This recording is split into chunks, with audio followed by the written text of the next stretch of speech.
Nancy D'Alessandro Pelosi will go down in history as the greatest speaker of all time. She's an able woman. I'm glad she's retiring. I think she did the country a great service by retiring. This is Today As It Happened. Good Thursday evening to you. I'm Holly Furfer, here with your chronological look at the biggest events and stories of the day, from the U.S. skipping a United Nations climate summit to the ongoing impact of the government shutdown on air travel following a deadly plane crash earlier this week. But first, this morning, our congressional correspondent Nathaniel Reed gave us a look at the retirement of longtime Congresswoman and former House Speaker Nancy Pelosi. All right, Nate, give us the latest on this decision. Is it a big surprise? And is there anything to do perhaps with the timing of a government shutdown, or is that just happened to be coincidental? Yeah, Holly, I think this is more so the fact that Prop 50 in California was able to pass that attempt by Governor Gavin Newsom to allow the state to redistrict to favor Democrats. Speaker Pelosi has said in recent days that she would announce her political future once Prop 50 was settled. Ultimately, that did happen. Now, Speaker Pelosi saying that she will not seek re-election. She posted a video on social media thanking the people of her longtime district, San Francisco, which now will have its first open primary for House of Representatives since 1986. Take a watch. It was the faith that you had placed in me and the latitude that you have given me that enabled me to shatter the marble ceiling and be the first woman Speaker of the House, whose voice would certainly be heard. It was an historic moment for our country, and it was momentous for our community, empowering me to bring home billions of dollars for our city and our state. There has been no greater honor for me than to stand on the House floor and say, I speak for the people of San Francisco. I have truly loved serving as your voice in Congress. And look, Pelosi is best known as Speaker of the House, a position she held for 8 years over two separate terms, starting in January 2007 and then again in January of 2019, both times when the Democrats won the House of Representatives. But she served as the House Democratic leader, the leader of the House Democratic Caucus, from 2003 until 2023, a 20-year span as leader of House Democrats. During that time, overseeing so much legislation. Her first term as Speaker, the repeal of Don't Ask, Don't Tell, the response from Congress, Dodd-Frank, to the great financial crisis of 2008. Of course, the Affordable Care Act, one of the key portions of her legacy as well.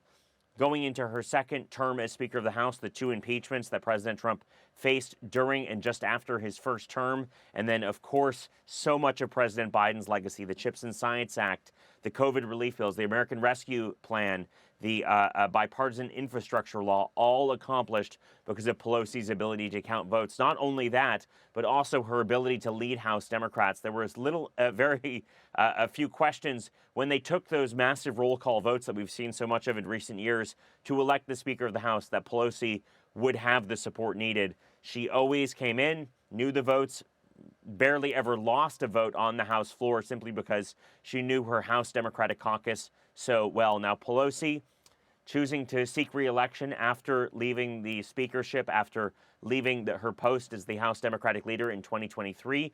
She's more or less served for the past couple years as a backbench member of Congress. She was re-elected overwhelmingly by her district in San Francisco. She passed the baton on to the next generation. House Democratic leader Hakeem Jeffries was her successor. She has continued to advise him in somewhat of an informal capacity, but for the most part, she's kept a lower profile. That being said, with the exception of when President Trump has targeted San Francisco. You may remember the headlines we saw just a couple months ago. Trump was looking into converting Alcatraz, a huge landmark and tourist attraction in San Francisco, in the Bay, back into a prison. Pelosi speaking out forcefully about that, telling reporters that she was entirely opposed to it, even suggesting, as covered by another outlet, that I should move there during her conversation with reporters. She was someone who knew the votes, knew how to count the votes, ultimately stepping aside, heeding calls for generational change. Now in San Francisco, their first open Democratic primary since, believe it or not, 1986. Obviously, she leaves behind quite a legacy here in Washington. She is still the only woman to ever serve as Speaker of the House. Yeah, wow. Almost 40 years, 39 years, quite a storied legacy. Scripps News congressional correspondent Nate Reed for us. Nate, thank you for that information and that breaking news this morning. And now let's take a look at some of our other top headlines of the day. A federal judge has ordered immediate improvements at a Chicago area immigration facility after detainees sued over what they called inhumane conditions. The 14-day order requires officials to provide clean bedding, soap, toilet paper, and other necessities. The judge called the alleged treatment unnecessarily cruel after hearing testimony about those conditions. Meanwhile, in another Chicago courtroom, protesters and news outlets are suing federal agents for allegedly using excessive force during immigration demonstrations. Witnesses say agents have used pepper balls, tear gas, and other tactics against peaceful protesters. A senior Border Patrol official defended that use of force, saying he hasn't seen agents deploy force against protesters. And in sports, a record-setting milestone in the NHL. Check this out. All-time leading scorer Alex Ovechkin becomes the first player to ever reach the 900-goal mark. Now, after becoming the all-time leading goal scorer last season, the Great Eight's next milestone was to become the first ever to 900, and he did it once again in spectacular fashion last night against the St. Louis Blues. But there was an awkward moment afterwards as the Capitals celebrated the goal. Blues goalie Jordan Binnington tried to keep that record-setting puck. It's a piece of his hockey history. He apparently tucked it inside his equipment, only to have an on-ice official eventually ask him for it, and we assume nicely.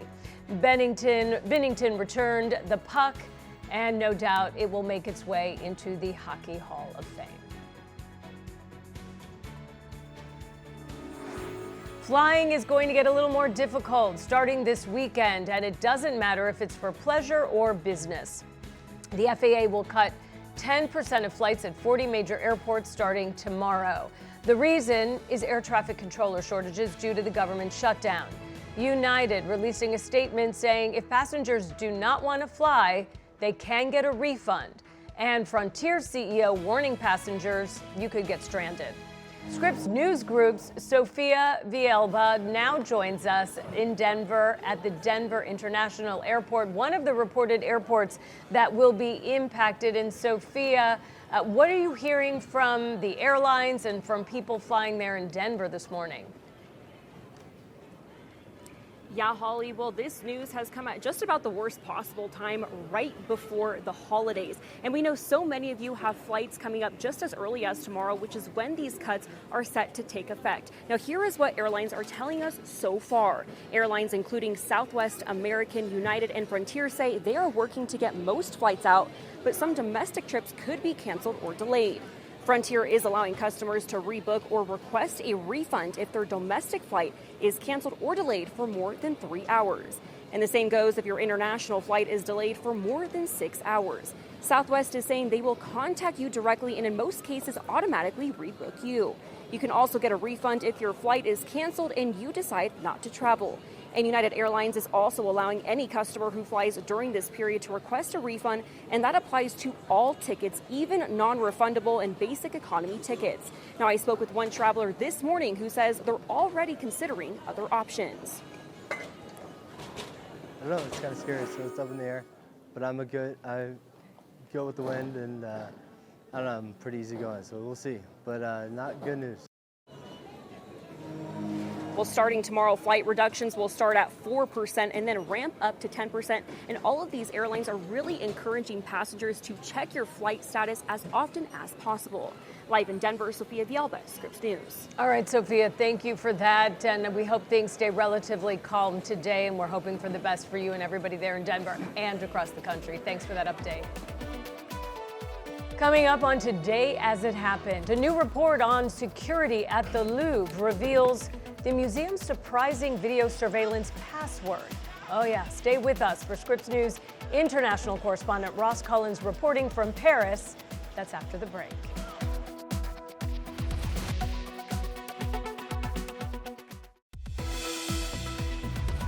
Welcome back to Today As It Happened. Okay, let's check back in on our daily briefing of today's top stories. U.S. companies cut more than 153,000 jobs last month, the highest number of October layoffs since 2003. That's according to outplacement firm Challenger, Gray & Christmas. It's a 175% increase over October 2024. For the year, companies have cut 1.1 million jobs. That's a 65% increase from last year. Experts blame artificial intelligence adoption, softening consumer spending, and rising costs. The warehousing sector saw the most cuts, followed by technology companies. France's Court of Auditors is criticizing the Louvre Museum for prioritizing art purchases over security upgrades. That report comes after thieves stole $102 million worth of crown jewels last month. Now, the robbers used a truck-mounted lift to reach a window and escaped with those treasures in minutes. Auditors say the theft is a deafening alarm bell for the world's most visited museum. Scripps News international correspondent Ross Cullen is live in Paris with the latest. And Ross, all right, when I read this, it was just unbelievable to me. But the password for the Louvre's video surveillance system getting a lot of attention today. Still can't believe it. Tell us what's happening. Yeah, good evening, Holly, from here outside the Louvre Museum in the centre of Paris. Now, I don't want to pry too much into your personal data, but when it comes to the passwords you might choose to use, perhaps to access your phone or your online banking, you might not choose Holly. Well, the Louvre went with Louvre for the password to access the video surveillance systems, to access their security systems, Louvre. Perhaps not the safest choice when you're coming to try to secure some of France's most priceless crown jewels and artworks, but that certainly seems to be the password that they chose to go with. Just one of a string of embarrassing revelations that we've had over the last few days in terms of the Louvre's security and the overall monitoring of its alarm systems. I'm still a little bit in shock, but okay. The audit report of the Louvre was also released today. What did that conclude, and what did it recommend? Yeah, I mean, it is certainly shocking to choose that as your password. Also shocking, what's in the report from the Court of Auditors. Now, this was commissioned before the heist, and it certainly is a damning report for the 6-year period, 2018 to 2024. And the management changed in 2021, so this is embarrassing for both the previous administration and the current administration, saying, Holly, I quote, that the Louvre favoured operations that were visible and attractive at the expense of maintenance and renovation of technical installations, notably in the fields of safety and security. So it gave a pretty poor performance report to the Louvre in terms of how it thought the museum was being directed in terms of safety and security, but that was before the heist. So you can imagine the situation has deteriorated even more now that there was literally a daylight robbery of the Louvre on the 19th of October. Scathing report there. All right, so Ross, what's the latest on the heist suspects? Do we know anything about what their situation is right now? Yeah, we know that one of the suspects, who's known just by his first name and the initial of his surname, Abdoulaye A, well, he was uncovered and linked to the Louvre because of the fact that he had been posting online other videos under a pseudonym, Doudou Cross Bitumen. Bitumen is the French word for asphalt. Some of his motocross display videos. So he had been a prolific poster of online videos, and the police were able to use tracking identification to link him to the heist.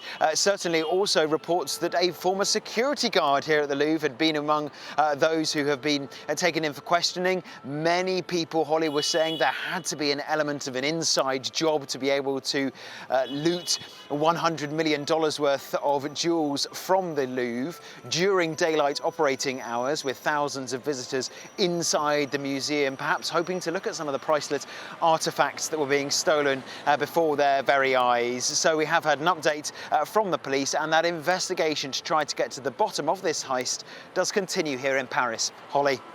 All right, and it seems to me that this started out as maybe a spy mystery movie to be made, written, and now it seems like more of a dramatic comedy. So we will keep up to date with that with you. International correspondent Ross Cullen in Paris. Thank you for that update, Ross.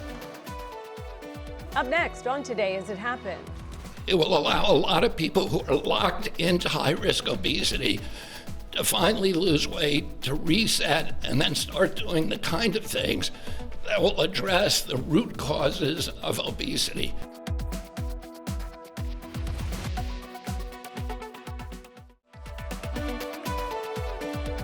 Today I'm thrilled to announce that the two world's largest pharmaceutical manufacturers, Eli Lilly and Novo Nordisk, have agreed to offer their most popular GLP-1 weight loss drug. I call it the fat drug, remember?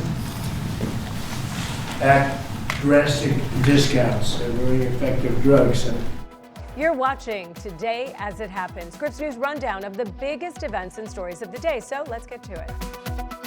President Trump just announced a new effort by his administration to lower the cost of GLP-1 weight loss drugs. This comes as the Trump administration has continually focused on lowering drug pricing for millions of Americans as part of the president's Make America Healthy Again initiative. Scripps News Washington correspondent Stephanie Liebergen joins us now live from the White House. And Steph, so what did we learn from this announcement? Well, we got a lot of detail from the White House today, from senior administration officials, kind of spelling out who exactly is going to qualify, how this new pricing structure works for expanding access to GLP-1s. They are incredibly popular, especially as a weight loss drug, but they can also help a lot with, the administration saying that this is not about weight loss. That's not why they were pushing to get these reduced drug prices for these GLP-1s, but it's about getting America healthy and reducing diabetes and stroke and heart attack and kidney disease and all of the other diseases that often go alongside with being overweight. So it's important to know, though, not all GLP-1s are the same, and not all GLP-1s are included in this new pricing structure. Now, the prices can vary a little bit depending on how exactly someone is getting access, the type of insurance that they have, or whether they're paying cash. But in general, the price per month will range from $149 to up to $350 initially for a month of the prescription. As you noted earlier, for some people, these drugs are over $1,000 a month right now. And so this is a significant drop in prices that will impact people who are on Medicare and Medicaid, and then people who pay the cash price. So, doing it outside of their traditional insurance. Now, this deal by the Trump administration doesn't directly affect private insurance. So people who get their insurance through their employers, for example. But administration officials telling Scripps News that they still think those private health insurers are also going to be reducing their prices by, the administration thinks, as much as 25% for some of these drugs. So even though private health insurance isn't directly involved in this deal, Holly, people should hopefully, according to the administration, be able to also take advantage of some lower prices. But this deal impacting Medicare and Medicaid, and that, there are 145 million Americans who are, in one of those two programs. So this is going to affect a lot of people across the country, Holly. This is President Trump is the friend of the forgotten American. Obesity is a disease of poverty, overwhelmingly. And these drugs have only been available for people who have wealth. It is not a silver bullet. It is an arrow in our quiver. It will allow a lot of people who are locked into high-risk obesity to finally lose weight, to reset, and then start doing the kind of things that will address the root causes of obesity. And Steph, he talked a little bit about lowering drug prices overall. We know this has been part of the administration's push to get favored nation status, basically for Americans to pay what they pay in Europe. Can you explain that a little bit for those who haven't been sort of following along with all of this? Because favored nation status means different things. So the most favored nation status, kind of how all of this prescription drug pricing, negotiations are working, and this is something that the Biden administration was previously trying to do as well. So it's about negotiating a lower price deal for particular drugs. If you recall, we've heard specifically they were the Biden administration, I believe it was going to identify 10 specific drugs that are commonly used, and then those drugs were going to be negotiated for lower prices for Medicare and Medicaid. And so when the government, because it provides health insurance for so many people, again we're talking about 145 million Americans, when drug makers, drug manufacturers, health insurance companies agree to offer their drugs at these lower prices, that does kind of have a trickle-down effect on those private health insurance plans that I was mentioning. So this whole government negotiation process is about trying to make medication and prescription more affordable in the U.S. Compared to other countries who might be getting access to the exact same drugs and the exact same prescriptions, but are paying lower prices. So trying to bring those lower prices to the U.S. as well. Coming up on Today As It Happened. President Trump again today posting about trying to remove the filibuster, pressuring you guys. I mean, has your opinion changed at all? Where do you stand? Well, I think we need to, no, I don't want to change the filibuster rule simply because every time parties change and you have different presidents in different parties, you'll have wild swings in policy. We're glad you're back with Today As It Happened. I'm Holly Furfer, here with your daily rundown of the day's top stories.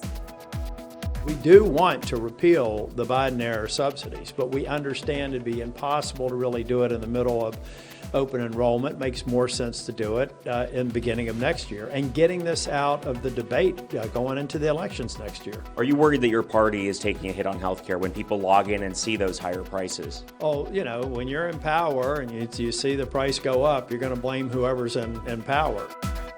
Day 37 of the federal government shutdown, and as we said, federal officials announcing plans to cut back on flights because of that shortage of air traffic controllers. This as there is talk of a bipartisan deal involving some senators. Scripps News congressional correspondent Nathaniel Reed is live on Capitol Hill. And Nate, Senate Democrats have been meeting now for about an hour. Does there seem that it is possible that a deal could be on the horizon? Well, we can only imagine that that's what they're talking about, Del, the possibility that there could be some sort of off-ramp to end this shutdown, which would be an extension of these Affordable Care Act tax credits for at least a year. Some Democrats were pushing for a permanent extension of these tax credits as part of any agreement to reopen the federal government. Republicans largely saying that they would not be willing to entertain a vote on those unless Democrats reopen the government first. But Senator Chris Coons, one of the Democrats who's been negotiating this off-ramp, telling us that he feels pretty confident that things are moving in the right direction. Take a listen. Do you think that there's an off-ramp to end the shutdown by the end of this week? Absolutely. The off-ramp is for the president to get involved and to say to Speaker Johnson, bring the House back in, add a one-year extension to the Affordable Care Act tax credits, and we could be, I suspect we could open within the hour. So that's one.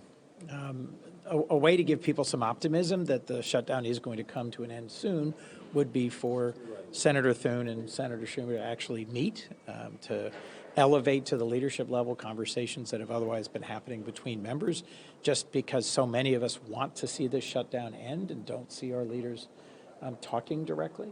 But, look, for us to have any confidence about what the House will do, either the president has to get involved or Speaker Johnson has to say they're willing to actually engage. As long as their position remains, we control the White House, the Senate, and the House, and we won't speak to you at all until there's a reopened government. They own the shutdown. I am hearing from Delawareans alarmed about how much their health care costs are going up and demanding that I do more to try and fix that. I think the message of the elections on Tuesday was that Americans continue to be gravely concerned about costs. President Trump ran for president saying, I will lower your costs on day one and make America healthy again. He's doing the opposite, and there's a pretty simple path towards reversing that. And Del, let's talk about those two dual tracks that he just laid out there. The first one, President Trump getting involved. So far, President Trump announcing an agreement to try and bring down the cost of certain prescription drugs, weight loss drugs, not wading into the discussion of this government shutdown. He has really taken a backseat here, trying to leave Congress to its own devices, trying to compel Senate Democrats to fold and support a government funding bill to reopen the government, not willing to sit down for substantive negotiations to reopen the government. That's the one outlook that Senator Coons laid out there. The other one, some sort of agreement between congressional leadership. Just earlier this morning, the House Speaker, Mike Johnson, saying that he would not agree to any sort of backroom deal made by congressional leadership to reopen the government. So that would seem to be a major impediment to any progress here. A lot of questions, though, about if the Senate moves forward on some sort of extension of those Affordable Care Act subsidies, if the House of Representatives would follow, if Speaker Johnson would commit to put some sort of bipartisan agreement from the Senate on the floor in the House of Representatives. That remains an open question, and as long as that is an open question, Del, the government likely will stay closed. Nate, President Trump continues to maintain that Republicans could end the shutdown right now, saying they don't need Democratic votes if they abolish the filibuster rules in the Senate. Is that looking any more likely today than it was yesterday? It's not. And President Trump keeping that drumbeat going. He just posted on Truth Social in the last couple of hours, urging Republicans yet again to get rid of the filibuster, saying that if they don't, Democrats will just get rid of it on day one once they win a majority. I've talked to a number of Republicans today about getting rid of the filibuster. The overwhelming message, though some Republicans have kind of changed their tune, saying that they're willing to look at changes to the filibuster, the overwhelming message from Republicans, though, they're not willing to touch it. And frankly, there's concern that that could possibly have serious repercussions for their party down the line, especially if Democrats are to retake the U.S. Senate anytime soon. Here's Senator Lindsey Graham, the Republican from South Carolina and a close confidant of President Trump. President Trump again today posting about trying to remove the filibuster, pressuring you guys. I mean, has your opinion changed at all? Where do you stand? Well, I think we need to, no, I don't want to change the filibuster rule simply because every time parties change and you have different presidents and different parties, you'll have wild swings in policy and it'll be very disruptive to the country. And I think the filibuster plays a role in terms of providing stability, requiring consensus. But having said that, the president's rightly frustrated with the pace of things. And, I try to do my part voting for the other side's judges when they're in power. And I'd like to see our Democratic friends to help us more, return some blue slips. But on health care, I think we need to help the president come up with a solution better than Obamacare, and there are plenty of ideas out there. Senator Tom Tillis, the retiring Republican senator from North Carolina, telling me earlier today more succinctly, no, there are not enough votes for Republicans to get rid of the filibuster at this point. It seems like that is unlikely to change moving forward as well. Serious concerns from some Republicans that if they get rid of the filibuster, make the Senate majority rule like the House of Representatives. If Democrats win a majority and win the presidency, get the so-called trifecta, win the House, the Senate, and the White House, they could grant statehood to D.C. and other territories. That would give Democrats a whole lot more Democratic Senate seats moving forward. Again, that's just one concern for getting rid of the Senate's 60-vote threshold, that filibuster rule, which has been on the books for many generations. Scripps News congressional correspondent Nathaniel Reed live on Capitol Hill for us. Nate, as always, keep us posted. Toyota says it is recalling more than 1 million vehicles in this country. The recall involves a flaw with the rear camera systems. Models affected, certain 2022 through 2026 Toyota and Lexus models, including the Camry, the Highlander, the RAV4, and Prius. A software error could cause the rear camera image to freeze or even go blank when backing up. National Highway Traffic Safety Administration saying that increases the risk of a crash. Dealers say they will update the parking assist problem to fix the situation. This is Toyota's second rear camera recall in a month. The gig economy, where workers choose when and where to work, is often through an app, is on the rise. And more people are making money through apps like Uber or Lyft or DoorDash or Airbnb. And they're worried that the quality of healthcare might be out of reach. Our national correspondent Katia Tubman joins us now. And Katia, what type of challenges are these so-called gig workers facing right now? Well, Del, if you're driving someone to the airport or dropping off dinner or renting out property through an app, gig workers are taking more control over their livelihood. But that control can feel uncertain when it comes to health coverage.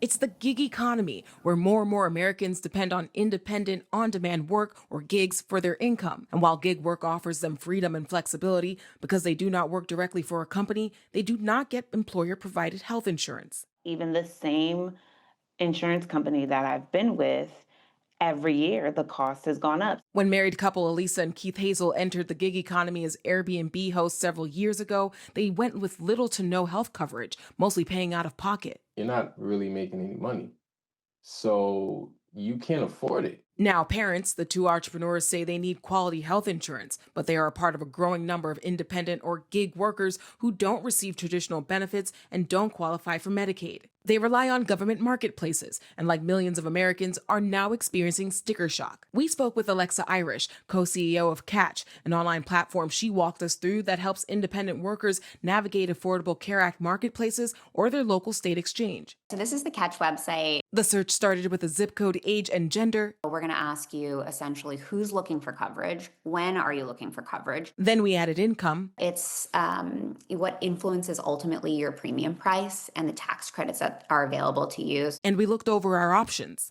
You can filter by insurance carrier, whatever is helpful to you. Our advice to everyone is really to shop early, to look at all your options, and not to stop shopping this year. There's a lot of unknowns this year. The largest being the future of enhanced tax credits that have made ACA plans affordable for many Americans. Economist and MIT professor Jonathan Gruber. Health insurance premiums will go up about $1,000 a year for the typical person. That's why so many people will lose their health insurance if these subsidies go away. Premium paying too great for gig workers like the Hazels. We've made it, a necessity. Like it's imperative. Like we have to have it. Del, gig work is not going away. That's why some state leaders and healthcare advocates are pushing for new insurance models to make sure that that gig workers are not priced out of coverage. Del? So Katie, that being said, if the gig economy is here for good, and it probably is, what does the future of health coverage look like for these workers? Well, hopefully flexible, or more flexible than it is right now. That's why Republican lawmakers are pushing for something called portable benefits. That's where benefits like health insurance aren't attached to employers, but rather attached to these gig workers, to these independent workers. And so this flexibility would create a more secure area of benefits for gig workers. But most notably, what experts say is that we would have to modernize labor laws to ensure that they are protected and they have access to these types of benefits. Del? Our national correspondent Katie Tubman for us live in New York City. Katie, thank you very much. Coming up on Today As It Happened, the pivotal UN climate summit kicks off this week without a U.S. delegation after the Trump administration declined to attend. Stay with us for Scripps News correspondent Maura Barrett's reporting. That's straight ahead.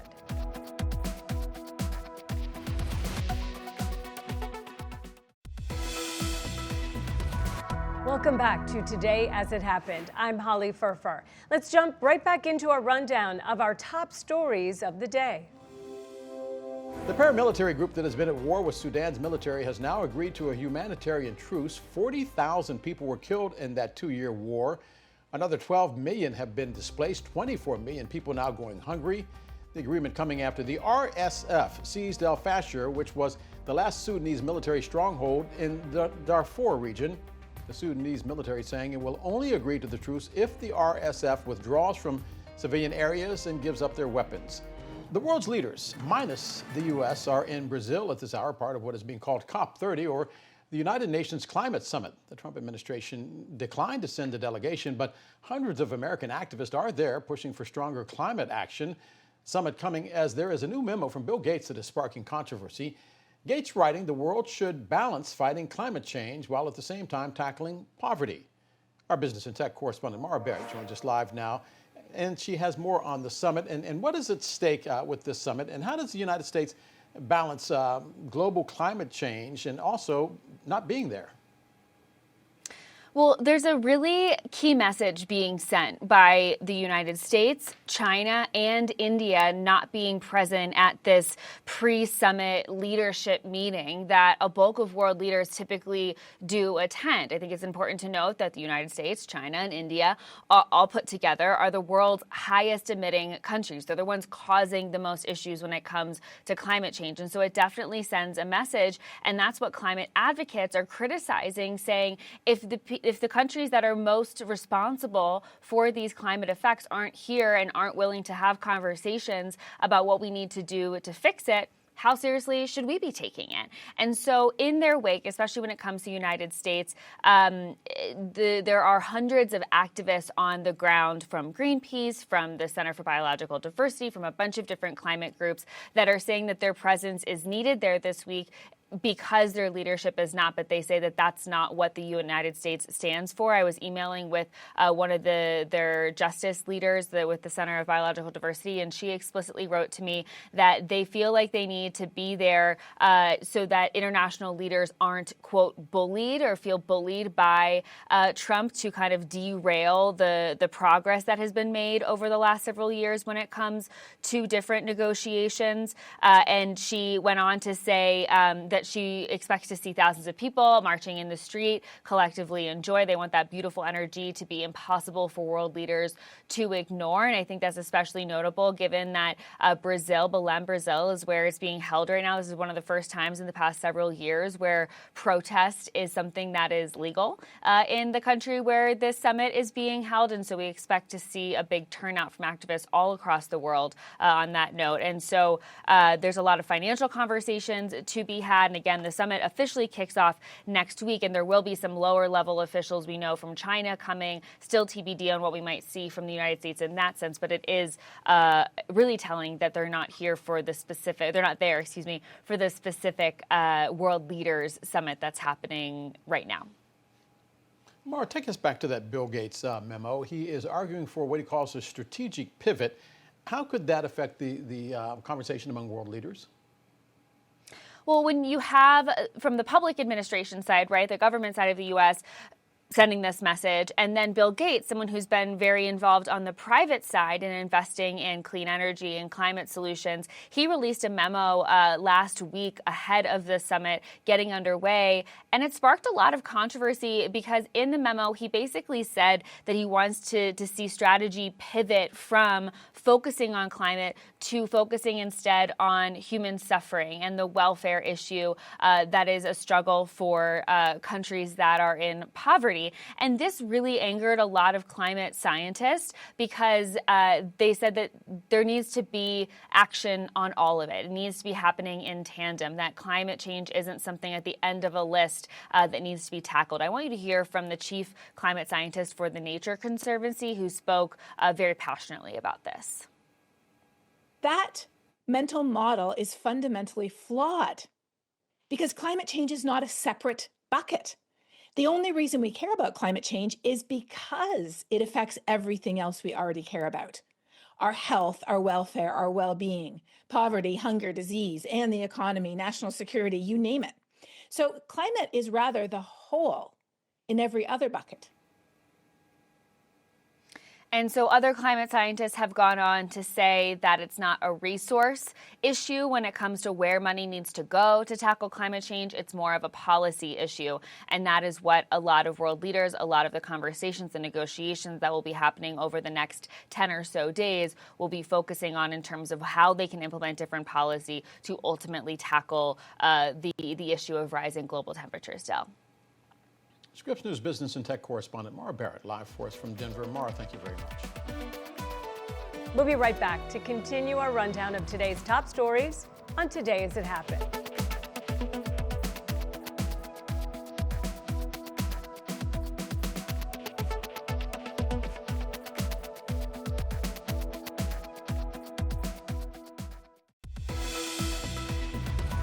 In D.C., it now seems you can't indict a ham sandwich or be convicted for throwing one. A jury today finding the D.C. man who threw that Subway sub at a Border Patrol agent during a protest not guilty of assault. The misdemeanor acquittal was celebrated by First Amendment rights activists, and there was also pushback on the charge itself. Some saying the Trump administration's Justice Department was being vindictive. A federal judge ordering the Trump administration to fully fund SNAP benefits in November. That ruling coming after days of confusion on the part of the Trump administration.